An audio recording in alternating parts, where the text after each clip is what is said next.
Kuelekea kwenye mechi nyingine kesho kwenye uwanja huu wa Mohamed wa tano hapa Nanganga, mechi za lala salama, mechi kati ya Kilwa Star zidi ya vijana wa Luangwa Boys.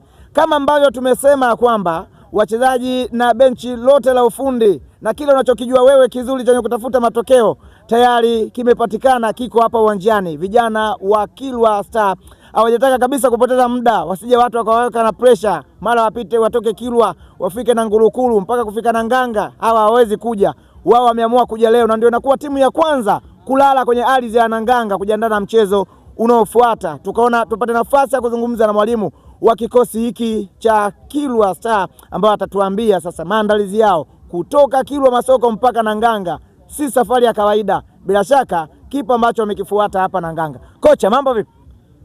Mambo safi kabisa. Ndio majina yako? Kwa jina naitwa Fundi Ibra au uongozi kutoka timu ya Kilwa Star Kilwa Masoko. Kwanza nikuweke sawa, mimi si kocha wa timu, mimi ni mkurugenzi wa Kilwa Star. Okay, shukrani.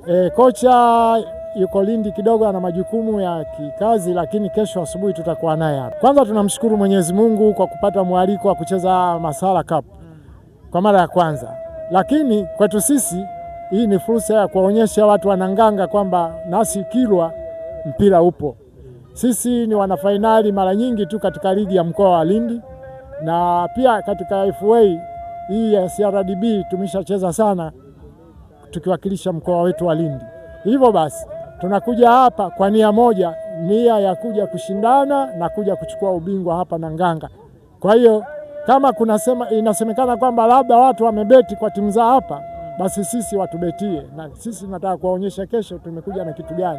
Wachezaji wangu wana uzoefu kwa sababu wengi wao wameshacheza ligi za madaraja mbalimbali na wanatoka sehemu mbalimbali, hususan pale Kilwa Masoko, mjini Dar es Salaam, Zanzibar tunao. Kwa hiyo sisi tunasema kwamba tuko tayari kwa mpambano huu kwa sababu tumetia nia ya kuja Nanganga na kuja kushindana na kuchukua ubingwa hapa. Wajitokeze kwa wingi, na ninawataka watu wa Kilwa Masoko na mkoa wa Lindi kwa ujumla watuombee dua. Sisi tumekuja kufanya kazi, tunataka kuwaonyesha mpira wa kisasa unachezwa vipi.